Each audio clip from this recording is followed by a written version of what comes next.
Hi. Hi.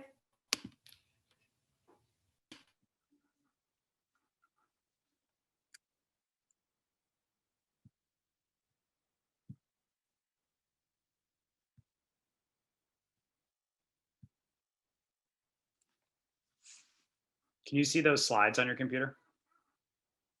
Great.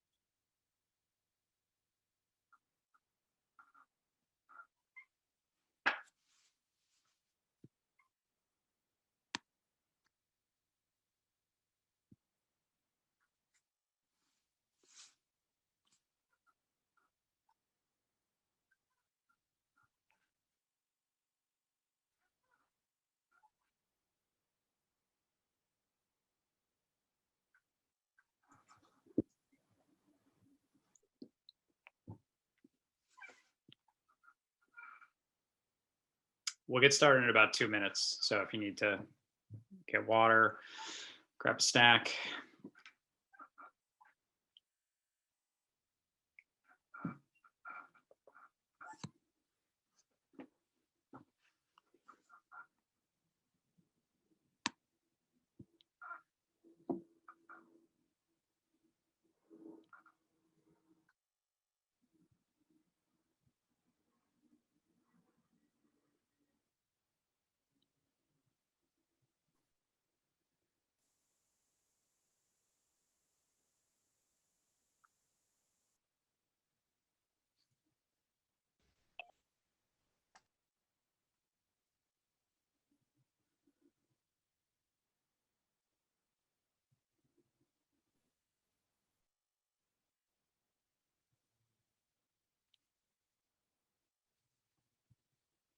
All right, we're going to get started in a minute. I appreciate everybody that shows up right on time, so I don't want to waste your time waiting for others. If others want to join, they definitely can. We'll let them in. We'll get started. So tonight we're going to talk about HR 1, House Resolution 1, which is the Democrats' priority in Congress. It's already been passed by the House of Representatives, and it's currently in the Senate. There's actually a lot of activity on the bill today in the Senate, and so we're going to talk about that in a minute.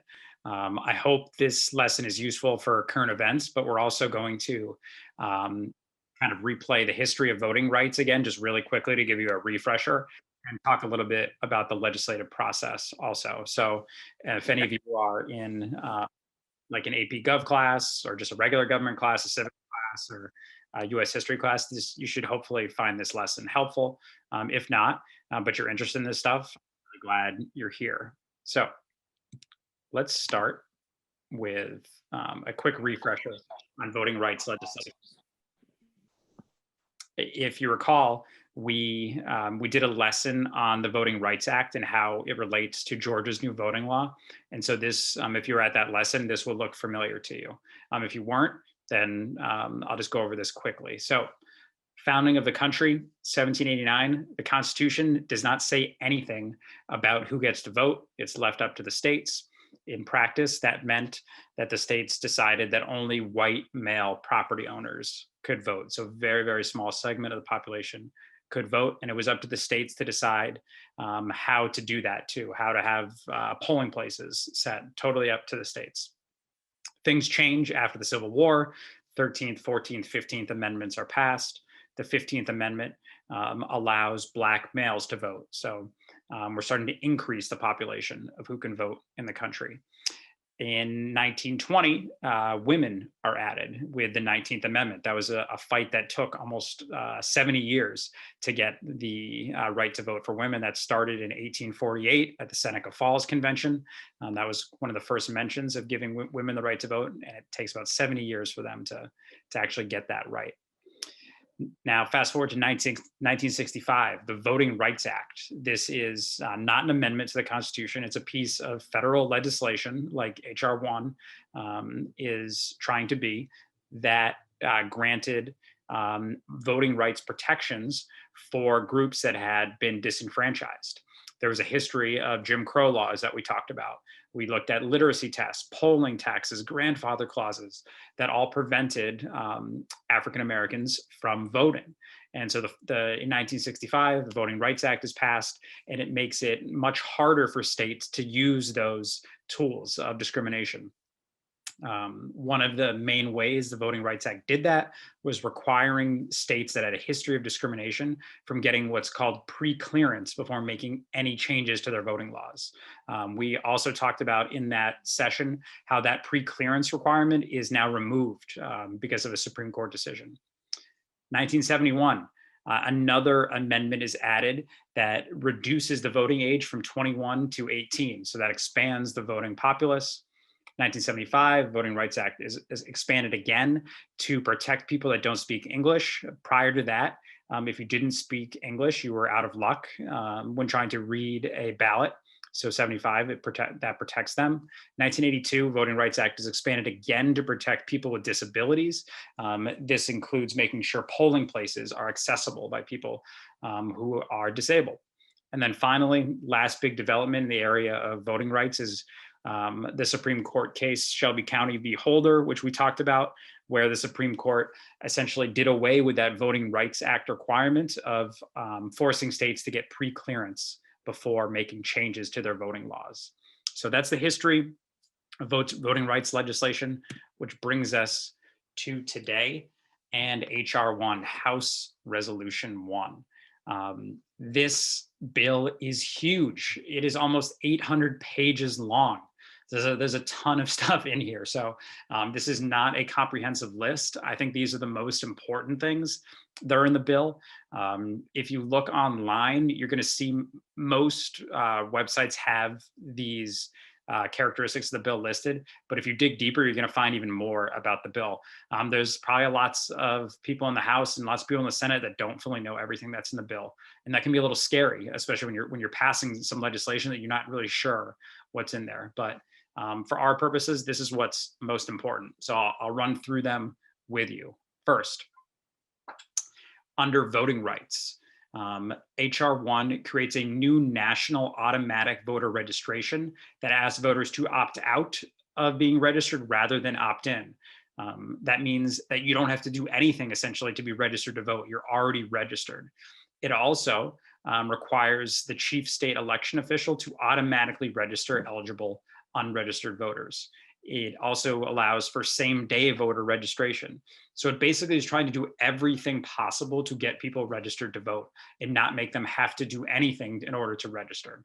Second, it requires that each state put online options for voter registration. So in case someone somewhere fell through the cracks and they weren't automatically registered, all they would have to do was go online and they could register to vote without having to fill out any physical paperwork or mail anything in. It would be completely online.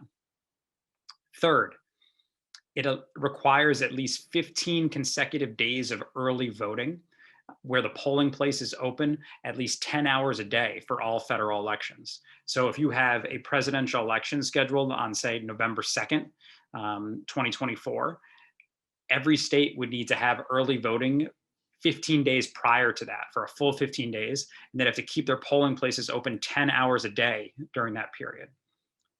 Fourth, it prohibits states from restricting a person's ability to vote by mail, meaning if you want to vote by mail, you can.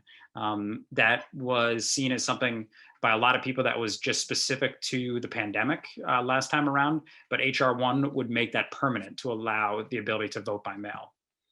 Fifth, it establishes independent redistricting commissions to draw new congressional districts in order to prevent gerrymandering. This is a huge one.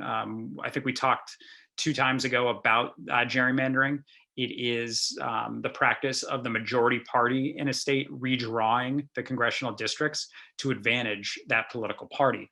A lot of times the districts look crazy. If you look at any state, you'll see that they're not evenly drawn. They're not evenly distributed. They are lots of squiggly lines everywhere, and they're drawn that way for a reason, and that's to advantage the party that's in power. And both parties do it. And so HR 1 would prevent that by having independent redistricting commissions. And finally, in the area of voting rights, HR 1 would restore voting rights to people convicted of felonies who have completed their sentences. In some states, if you are convicted of a felony, you can never get the right to vote back. You are permanently disenfranchised. HR 1 would require that you do have the ability to vote again once you have served your time in prison. Okay. The piece of HR 1 that's not getting as much publicity is these campaign finance and ethics portions of the bill. What HR 1 does, the main thing that it does in the area of campaign finance is it eliminates the ceiling on contributions candidates can receive and vastly increases the amount of money a party committee like the Democratic National Committee or the Republican National Committee can give to candidates. This is a big criticism of the bill by third parties because they say that it strengthens the DNC and the RNC, these Democratic National Committee and Republican National Committee. And by allowing them to increase the amount of money that these committees can spend, it's going to increase the power of them. And third parties like the Green Party feel like this is just going to further entrench the two-party system and make it harder for third-party candidates to make any headway in all kinds of elections, not just presidential elections, but congressional elections, lower-tier elections. So that's one of the main criticisms is this campaign finance piece. And then second, there are some ethics rules that they're trying to put in. For instance, they're trying to require presidential candidates to disclose their tax returns in HR 1. So few ethics additions to this bill. But that's essentially the gist of the bill. I'm going to stop here for a minute and see if there are any questions just on the mechanics of the bill at this point. Any questions about what's in the bill?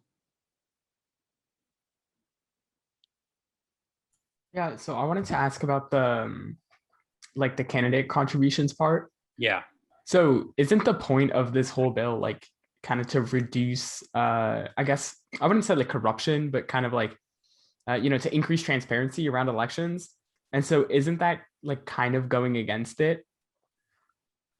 Yeah, so that's why we'll talk about this a little bit later, but there are people in the Democratic Party who are now thinking that they might want to remove the campaign finance and ethics portions of the bill and only try to pass the voting rights portions of the bill. They think they might be more successful at getting a few Republicans to support the bill if they remove those campaign finance portions. Because you're right, increasing the ceiling on contributions and allowing the DNC and the RNC more power is probably not a great strategy to go to the American people and say this is like a democracy strengthening bill. Does that make sense? Yeah. Okay. Yep.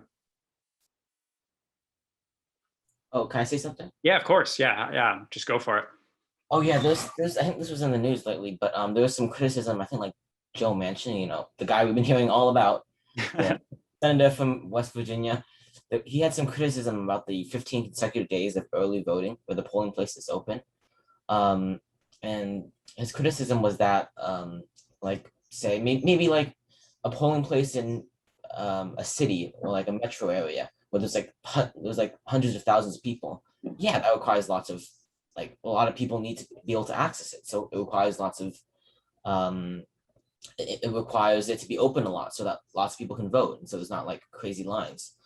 But the criticism he has is that it's like, that like rural areas don't need that much time to vote, and it's going to be like a burden on the state's budget if rural areas have to open for 15 days, even though like there's not that many people that need to vote in that area during those 15 days. So they were talking about like making an exception for areas where there's less people. Yeah, I think that's a valid point. That might be, an onerous burden to put on a rural district to keep the polling place open for 15 consecutive days for 10 hours a day. If their budgets are limited, they have trouble getting volunteers, and there's just not a demand for that many people there. And so that's why the legislative process is important. It doesn't, just because this passed the House doesn't mean that it would pass the Senate in the exact same way. And so right now, you're right, like people like Manchin and the rest of the Senate are debating amendments to this bill. They can change what's in this bill, and then they can send it back to the House with a revised version, and then the House can say, all right, we accept these changes that you made to it, and we'll pass it again too before it goes to the president's desk. So you're 100% right that this is probably not going to be the final version of the bill. If the bill passes at all, it's going to look very different with those amendments that the Senate is going to make.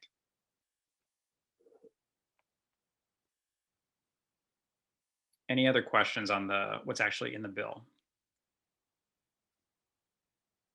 Okay. So, good.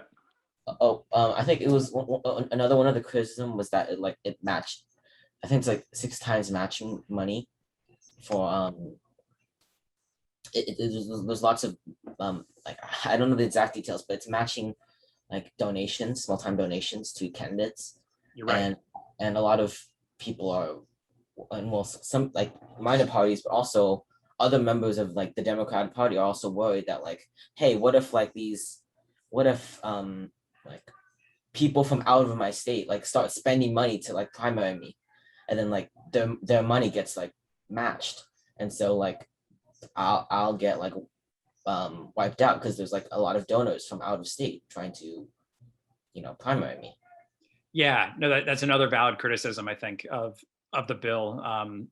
The way it functions is for every donation that you get as a candidate, you would get 6 times as much in federal funding. And like you're saying, some people think that would take away your own constituents' power to support a candidate, and it would be essentially out of state money that would be funneled into the candidate. So again, that's a valid concern, and I think they'll either work to amend that in the Senate or just cut that provision out of the bill, and just stick with the voting rights provisions. Okay. So what does the public think of HR 1? Congress people and the president would be lying if they don't look at public opinion polls when they're trying to pass a bill like this, especially a bill as important as this. So in the last poll done on this, HR 1 is actually pretty popular. And this report from Data for Progress, I think they did a pretty good job of using neutral question framing and not biasing the responses to it. And so overall, they found that 67%, so two-thirds of Americans say they support the reforms in HR 1. Surprisingly, 56% of Republicans, people who identify as Republicans, supported it, 68% of independents, and then, not surprisingly, 77% of Democrats supported the bill. One area of caution here is that in some of these surveys, particularly in public opinion polls and in pre-election polls, some pollsters have reported that it has been harder to find Republicans to take the survey, and so that might skew some of the data here. There might be a segment of Republicans who they weren't able to get a good sample size of in this polling, and that might inflate the number of Republicans who support it, because 56% is definitely not the number of Republicans who support it in Congress. Right now, there's 0 Republicans who support it in Congress, which we'll talk about. So that number might be off based on polling science.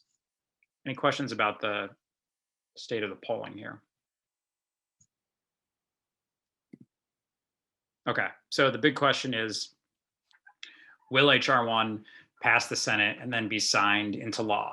Just as a quick refresher on how a bill becomes a law, it has to pass both houses of Congress. So it's already passed by the House. It now needs to pass the Senate, and then it needs to be signed into law by the president. Does anyone have any, before I actually get into this, does anyone have any questions about congressional procedure? Don't be afraid to ask if you have a question about how a bill becomes a law. Oh, I want to ask, how many committees does a certain bill need to go through? And does it need to go through, like, because I remember hearing all about how, like, the American Rescue Plan is going through just past one committee, like the Veterans Committee or the Agricultural Committee. And then, but does HR 1 need to go through some committees and not all of them, or just have to go through all of them? Yeah, so great question. Every bill needs to go through the Rules Committee. That's where it's in right now in the Senate. The Rules Committee is where they just literally debate how they're going to talk about the bill, like the rules under it. And then it would just need to go into the committee that the bill fits into. So like you said, if it was a bill about farming, then it would need to go through agriculture. If it was a bill that was about finance, it would go through Ways and Means. If it was a bill about military spending, it would go through a defense committee, right? So it just has to filter into whichever committee the bill is a part of. So this bill right now is in Rules. And you're right, the work of the Senate and the House is done in committees. The House rarely meets as an entire body, and the Senate does it more often, since there's only 100 of them and not 430. And so when they're working in these committees, it's much smaller than the entire House. And so I think a lot of the general American public doesn't grasp that sometimes it's like a small group or a small committee that gets to kind of decide these things before they get voted on. Any other procedural questions? Do you think that Republicans are going to filibuster this?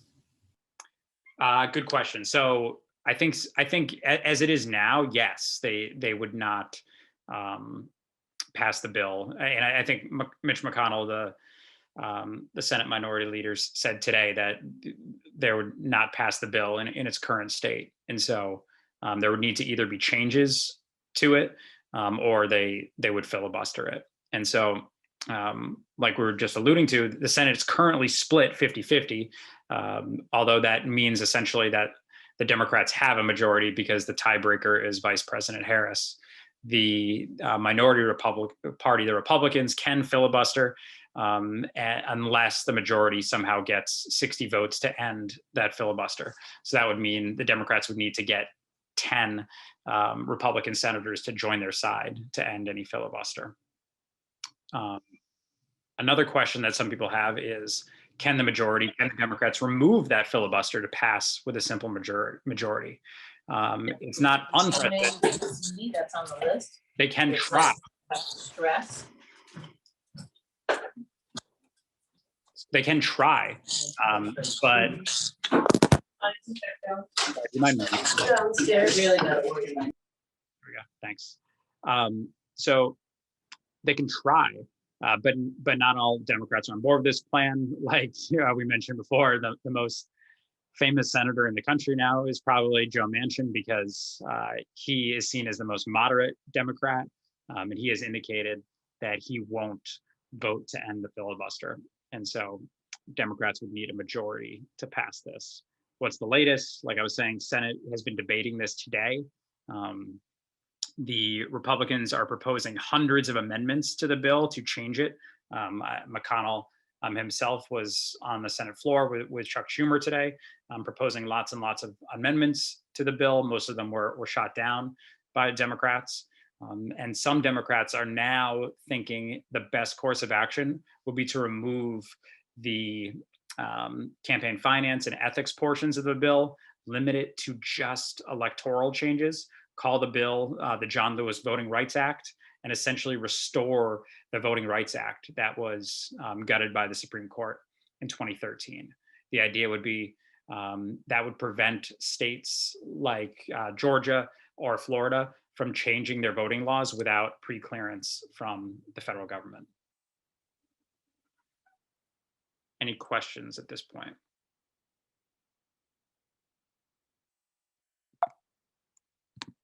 All right, so let's ask a couple questions here.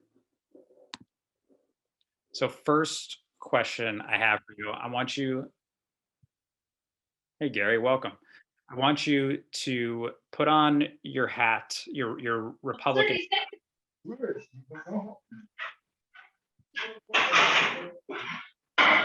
Sorry, muting. If you have background noise, I can't see who it is. Thanks. So even if you don't consider yourself a Republican, just put Republican hat on for a second and think about what the best argument Republicans have currently to oppose HR 1. What would their best argument be?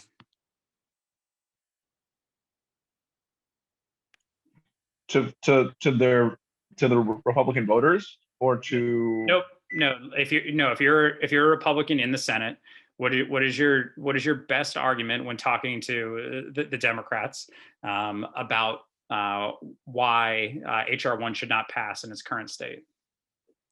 I guess, I mean, campaign finance would be a part of it, but at the same time, I feel like even like the core part about like the electoral changes, I think you could definitely run like a states' rights argument about it, in that, you know, like requiring all these states, like I think Manon was talking about, requiring them to have these early voting procedures, even if it makes no sense for them. You know, requiring states to have independent commissions instead of using like their state legislator for congressional districts and everything like that. So there's definitely a lot of requirements coming from the federal government, and definitely if you're like a, you know, small government libertarian kind of Republican, that's probably what you would run. Yeah, no, I think that makes sense. I think the argument is, where's the constitutional authority for Congress to do this? Where in the Constitution does it say that the federal government can mandate all of these requirements on the states in terms of voting? Yeah. Democrats might have trouble finding that. They can look to past legislative history with the Voting Rights Act and the 15th Amendment, but then Republicans might say, well, then amend the Constitution. If you think the federal government should be in charge of elections, then that might require a constitutional amendment. Anyone else have an argument that Republicans might make? I have an argument that's not necessarily one that they could make to Democrats, but one that could be used kind of more internally. Sure. I think that the disenfranchisement of certain groups, especially like Black voters, can help Republican elections just historically. Yeah, that's kind of the like Machiavellian view of it, right? That politics is like a power game, a power grab, and if you are able to disenfranchise people that are more predisposed to vote for your opponent in a democracy, then you can, you know, win the game essentially. Yeah, I could see that. I don't know if anyone would ever utter that aloud. That's like the old saying, you know, you said the quiet part out loud. But if they do, it would definitely be behind closed doors. Okay. What is the best argument Democrats have to support HR 1? And this again could be, if you want to talk about it in terms of how they would speak to their colleagues in the Senate about it, or if you want to talk more broadly about their best argument with the American public, you can. But what's the best argument Democrats have to support HR 1?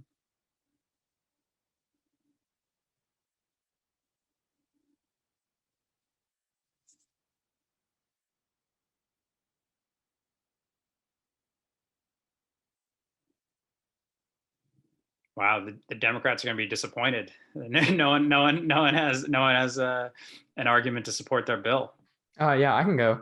Yeah. I think, like, I feel like it's an easy thing to sell to people, just because typically people like to have more rights and like they like to have an easier time voting. Like, I know, like, aside from like partisanship, because definitely I feel like a lot of like the gerrymandering stuff is, you know, I feel like there's definitely some more like partisan elements to it, but like if I could just register to vote online in like 15 seconds, like, you know, I would support that. So I feel like it's definitely like an easy sell to people.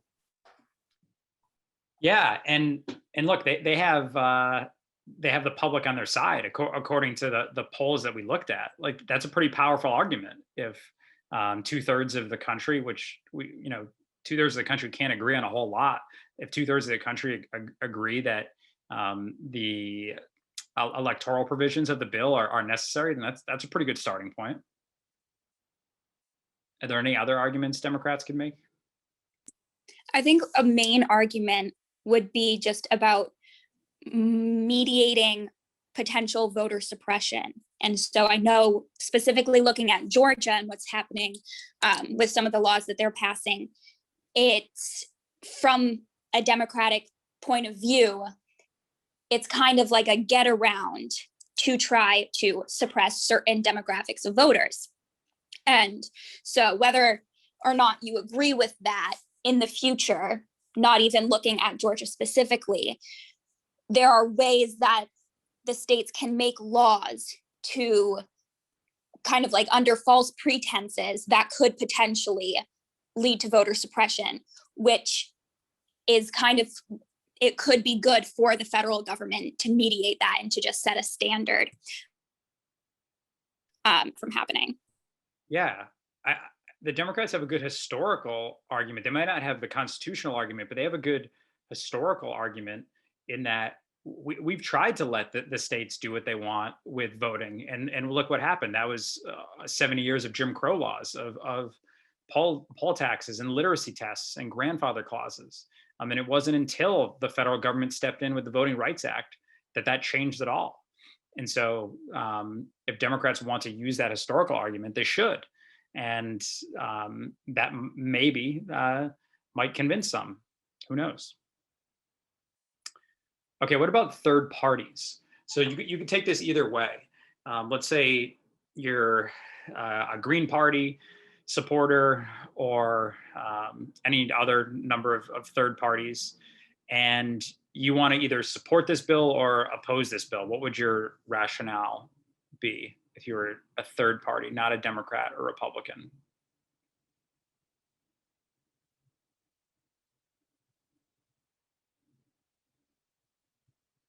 Would a third party even care about this bill? Does it change their standing in U.S. politics?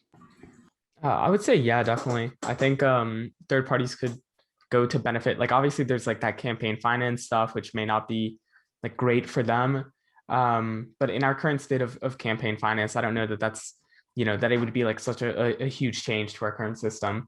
But in any case, I think that definitely mitigating gerrymandering would definitely go to help. And I think one of the things that it may also do is it may serve as like a next step.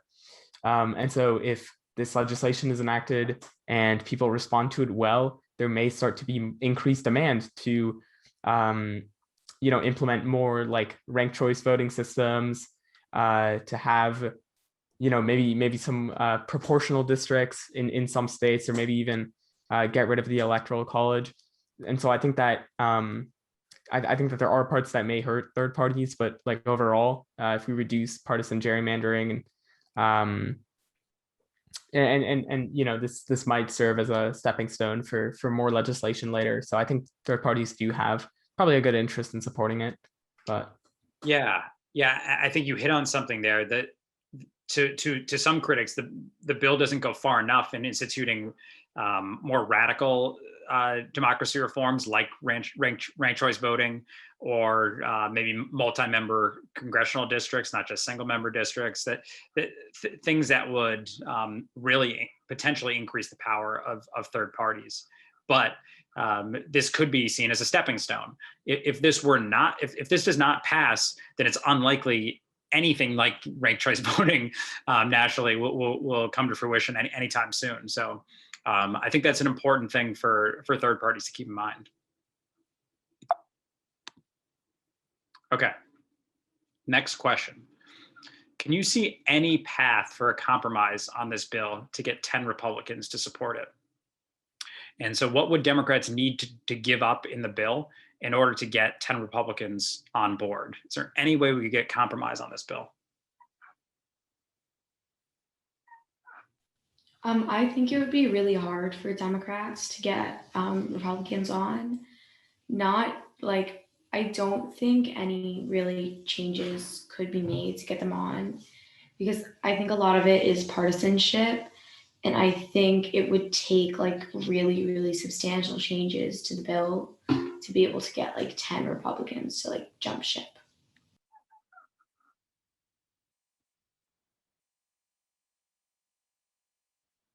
Does anyone think there's anything that Democrats could offer in return? And you can think bigger. Like sometimes with these bills, it seems like it has to be just focused on elections.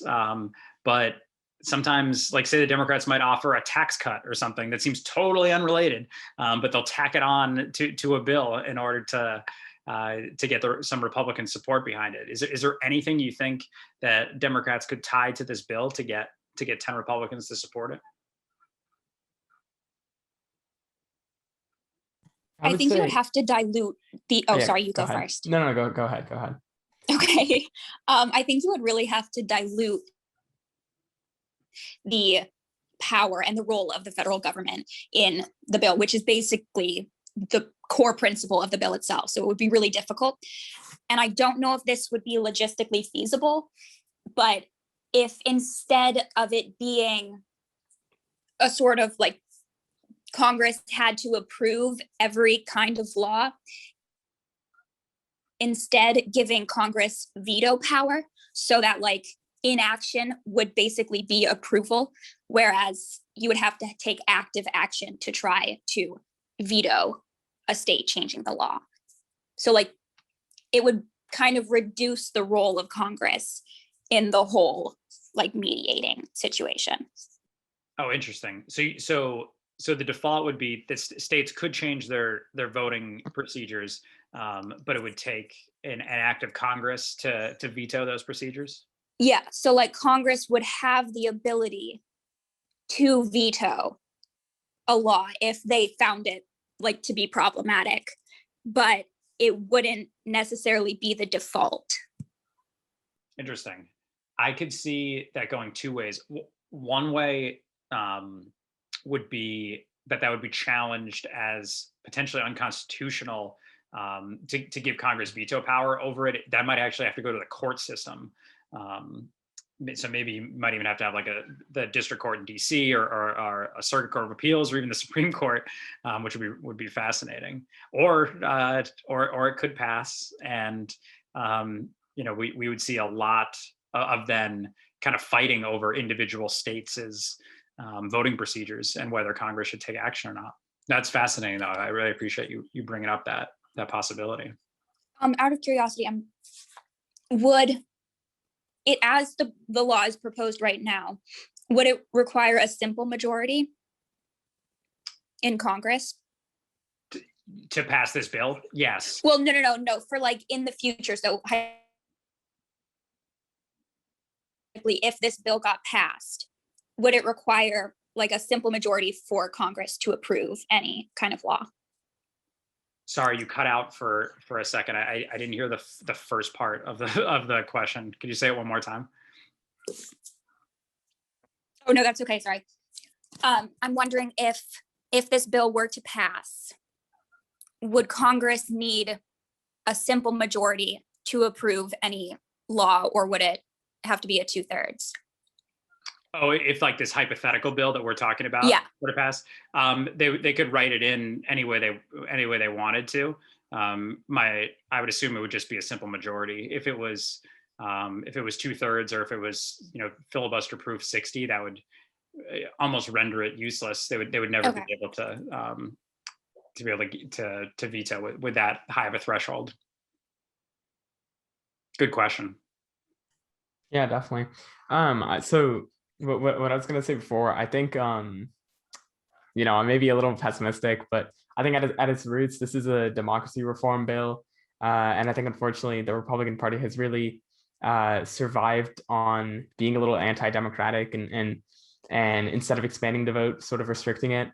And so I think that there's definitely going to be that constitutional question of For example, when we got rid of poll taxes, I think that's the 24th Amendment or something like that, it had to be done through an amendment. And so I think that, they very well may push for the same thing here. They'll say, okay, we can pass this as an amendment and then try to get 3/4 of the states on your side. And I think that would be incredibly difficult to do because states don't really like to give up their own ability to manage their own elections.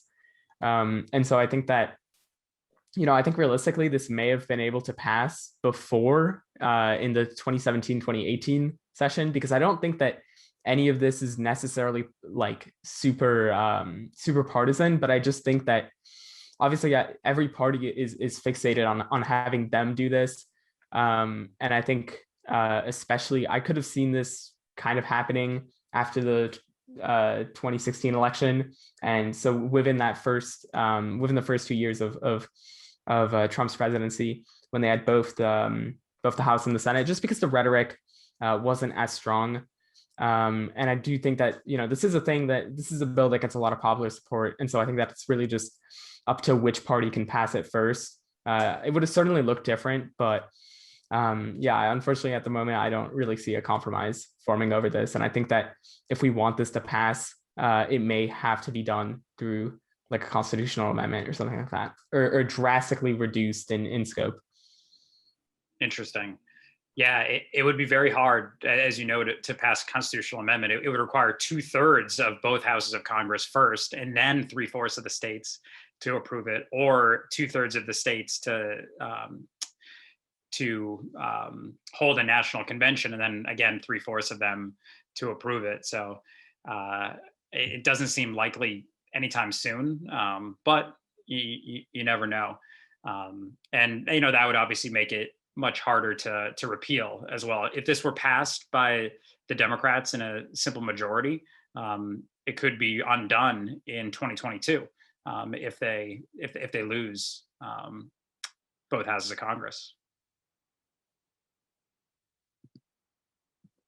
Okay. So let's say that you believe HR 1 should be passed. Do you think that it's wise to remove the filibuster to pass it? And why or why not? I think it would be wise to try and remove the filibuster, but I don't think that's plausible. So. And why don't you think it's plausible? Because of Joe Manchin? Yeah, and I don't think the Senate has the ability to be able to go through that. Let's say you could get Joe Manchin on board. Let's say you had every Democrat on board to pass this with 51 votes, including Vice President Harris, over the filibuster, and essentially killing the filibuster and setting a precedent that you only need 51 votes to pass legislation. Do you think that's a good idea for the future of the country, or a dangerous precedent? I would say, here, Natalie, if you want to go ahead. Thank you. I would say it could be dangerous because in the position that Democrats are in right now, going forward in elections in the future, it's a really helpful tool for the minority party. So if they end up becoming the minority party in the future, they're not going to have a lot of power to really do much. Yeah, I would agree. And I would say that I think unfortunately one of the problems is that I do think in a democracy, the majority, if you win an election, you get to decide what happens. I do think the problem, though, is that the Senate in its structure very much favors a minority party. And so I think that we've seen, or it favors putting a party that represents the minority of people in power. And so I think that historically we've seen that Republicans tend to not win national elections, but they still tend to have the Senate a lot more than Democrats.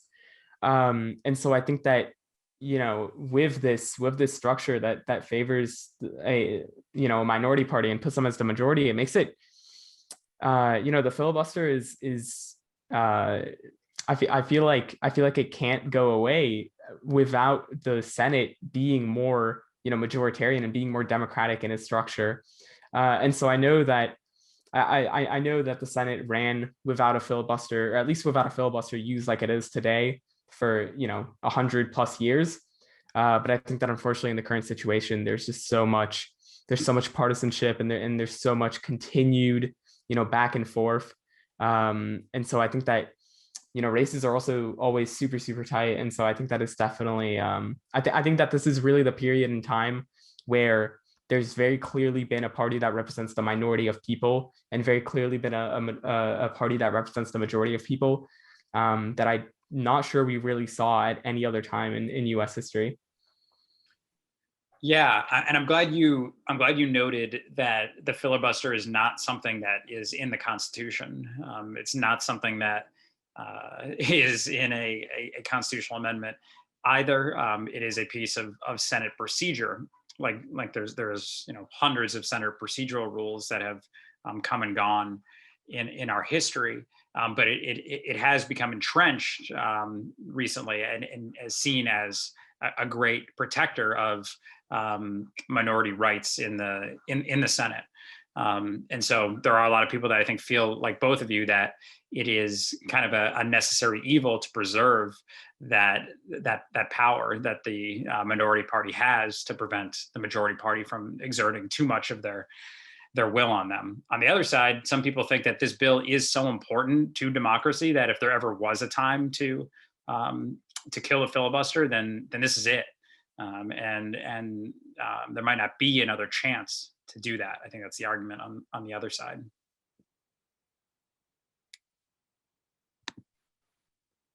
Okay. In our second Nick's New Knowledge, we talked about Georgia's voting rights laws. There have been some other states that have been attempting to pass similar laws to Georgia's that many people argue make it harder to vote. How do you think that law fits into this discussion about HR 1? We've touched on this a little bit, but does that kind of speed up the urgency of HR 1, of this debate, that states are currently trying to change their voting rights laws?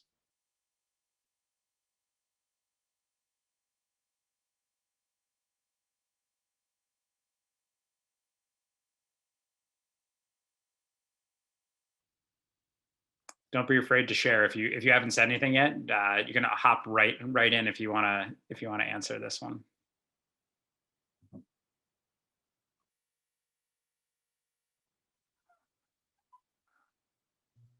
I guess it can include the working class more, and it includes more of the everyday US citizen, and yeah, basically what I said. Great, thank you.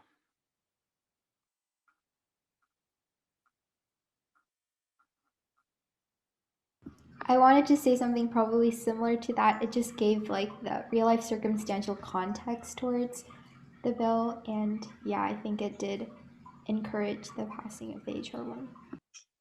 Yeah, I think that's a great point. It makes it feel real, right? That there's a reason that they're trying to pass this. They're saying like, hey, look what's going on. The reforms that certain states are making, the proponents of HR 1 are saying that those are anti-democratic. Those are restricting the right to vote, and so there is a sense of urgency behind this. And there's a reason they put the number 1 on it. It's because it's the priority. It's HR 1, and it's S1 in the Senate because it's the priority in the Senate as well. So I think you've all hit on that, so I won't belabor that point. Last question, and so this one we'll end on. This whole debate around democracy and elections, some say could be boiled down to a simple binary here. It's access to voting on one hand versus election security on the other hand. What does that mean to you? And can these two aims ever be reconciled? This kind of goes back to whether there could be compromise on this bill. If you have the Democrats on one side who are complete proponents of letting people having more access to polling places, more access to voting, as much access as possible. And if you have Republicans on the other side, they're more concerned about election security and making sure that there are no flaws in that election security. Is there any room for compromise there? Can these ever be reconciled? Yeah, I would say that voting access and election security are not mutually exclusive. I do think that when you have more people who are able to vote, and who have easier access to vote and who can be more easily documented, you have safer elections. I also don't know that election security is a super big problem like many make it out to be in the U.S. Most of our elections tend to be pretty secure, and I think that the way that we make an election more secure isn't by limiting how many people can vote, but it's by just improving our infrastructure and our systems to make sure that in the rare case that there is fraud, we do catch it. Also, like someone saying in the chat, I think that really the election security doesn't really come down to, again, it doesn't really come down to voters purposefully going in there and making fraudulent ballots. I think that the real problems with election security come from external forces, mostly foreign intervention. And so I think that is a very clear sign that election security doesn't come down to who's voting. It comes down to the infrastructure that's holding those votes. And so I don't think that these are on two opposite ends. I think that more access to voting, definitely, as you have more people voting, you're going to need to adapt your infrastructure. And then that naturally makes it more secure and more resilient to any fraud or any foreign intervention. Thank you. Does anyone want to respond to that?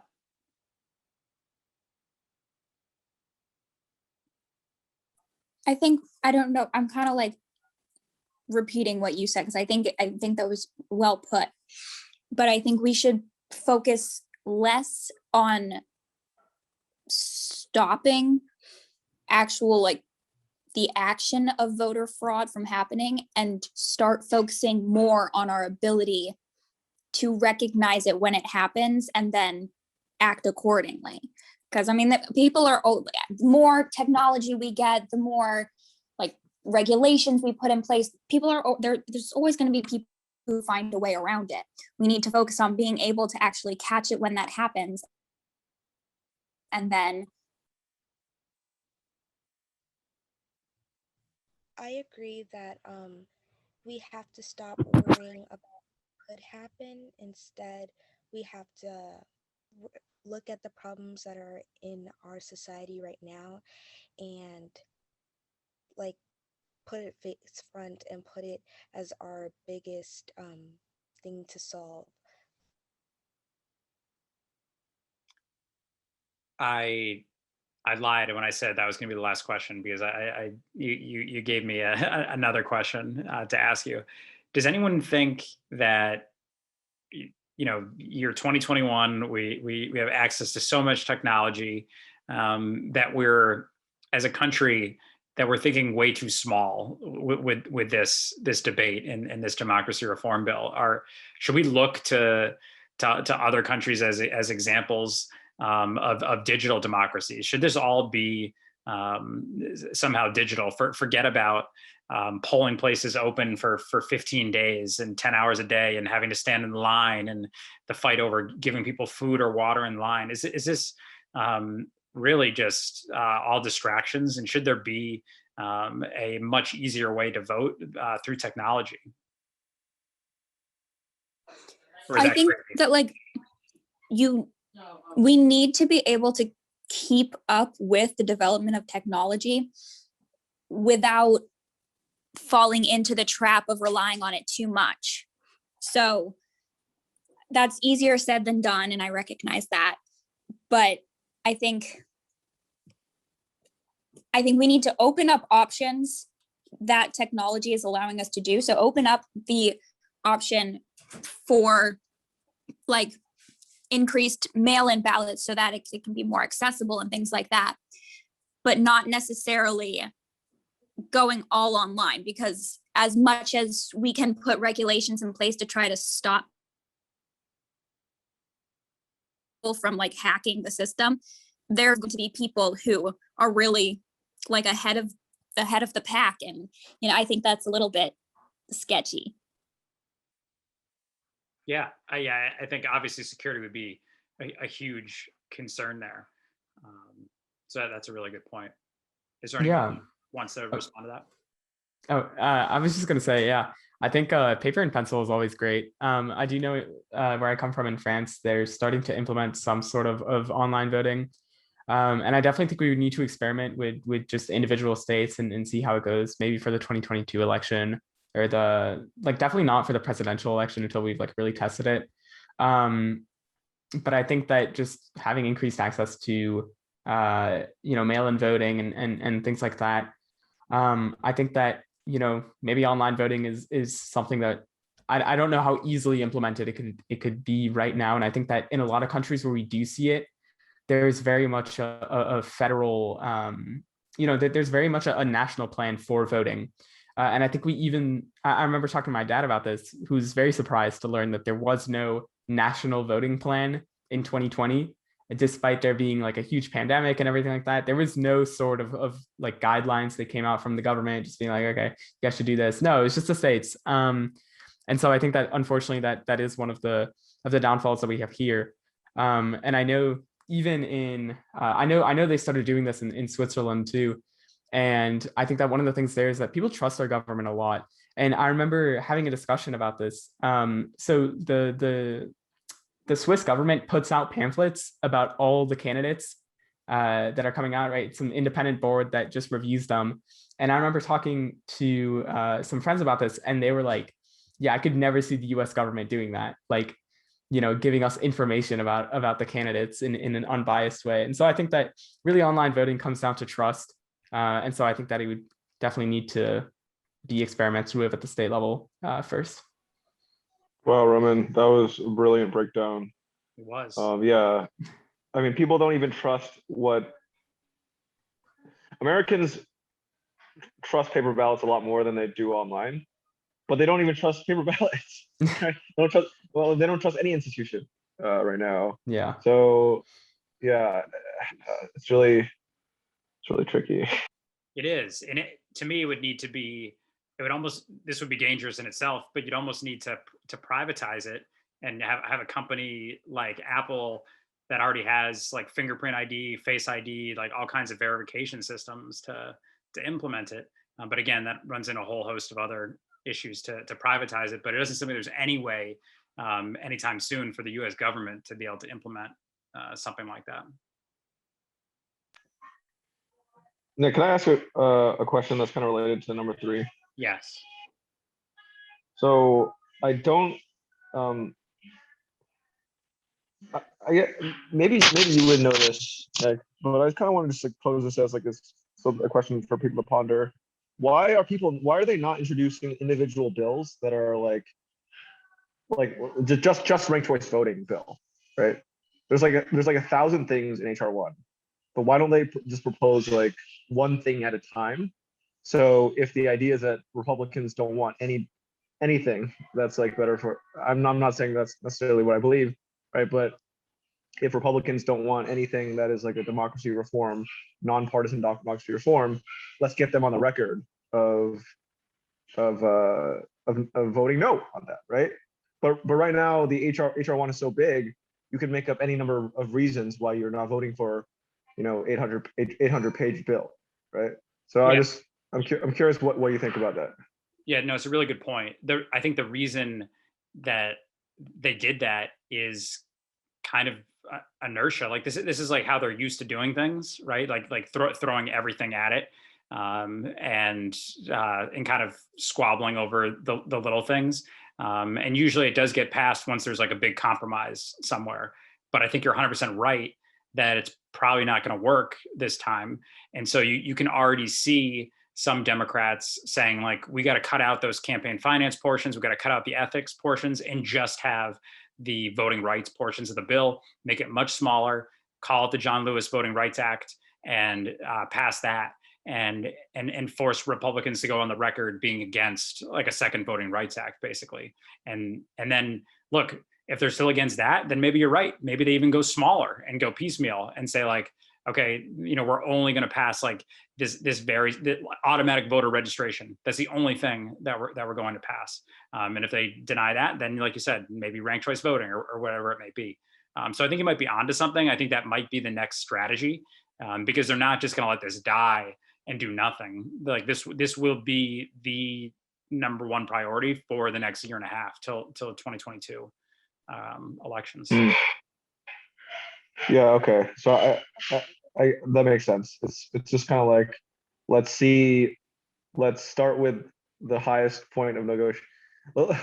Let's start the negotiation with everything that we want, and then over time, let's just compromise little by little. Yeah, and I think a lot of people legitimately thought they were going to kill the filibuster over it too. I don't think they thought there would be as much reticence, and I think that was legitimately part of the plan. I think the House Republicans thought that the Senate would be willing to do it, and that's why they passed this huge bill. But we shall see. I think we'll have to leave it there. Thank you so much, everyone, for all of the questions, the comments. So thought-provoking. These sessions are honestly my favorite to do. Don't tell anyone that's at the bonfires. I love the bonfires, obviously, also, but really these sessions are awesome. So really appreciate it. I hope you all have a great rest of your night, and I'll be back in another couple weeks with a new lesson. Thank you all. Thank you. Thank you. Thanks, Nick. Thank you. Bye.